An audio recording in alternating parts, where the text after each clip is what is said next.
Okay, here's Rod's random reviews. Today I'm going to kind of review how to change the oil in a Cummings Onan RV QD3200 diesel generator.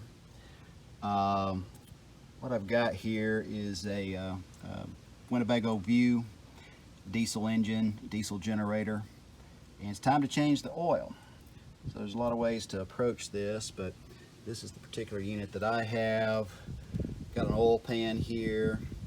I've got the SAE 15W40, which should be good for all temperatures. You'll see that this is for diesel, heavy duty diesel, and was recommended that once you get all of this oil out, you actually measure it to see.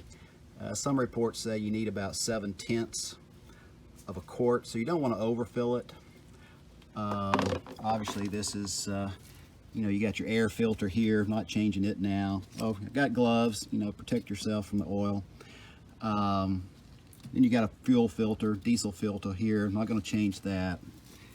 And of course this is your dipstick here, and this is where we're going to fill it up. But a safety feature you need to remember to do, I've already done this, but you need to push this electrical breaker here, and it's going to stop the breaker from starting the engine while you're doing it.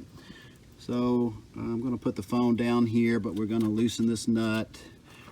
We're going to catch all the oil underneath, let it drain.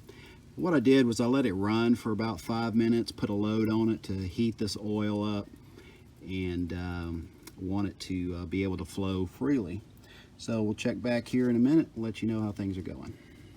Okay, here we are. I've loosened the nut. I've almost got all the oil out. You can see I'm kind of holding it up here just to keep it from splattering, and the wind is blowing a little bit, so I just don't want it to spill any oil here. But once I do this, I'm going to take the and this finished leak coming on out, I'm going to measure it to see if it's 1 quart or 7/10 of a quart or whatever, and then fill her back up, tighten everything down, then we'll have fresh oil. Thank you.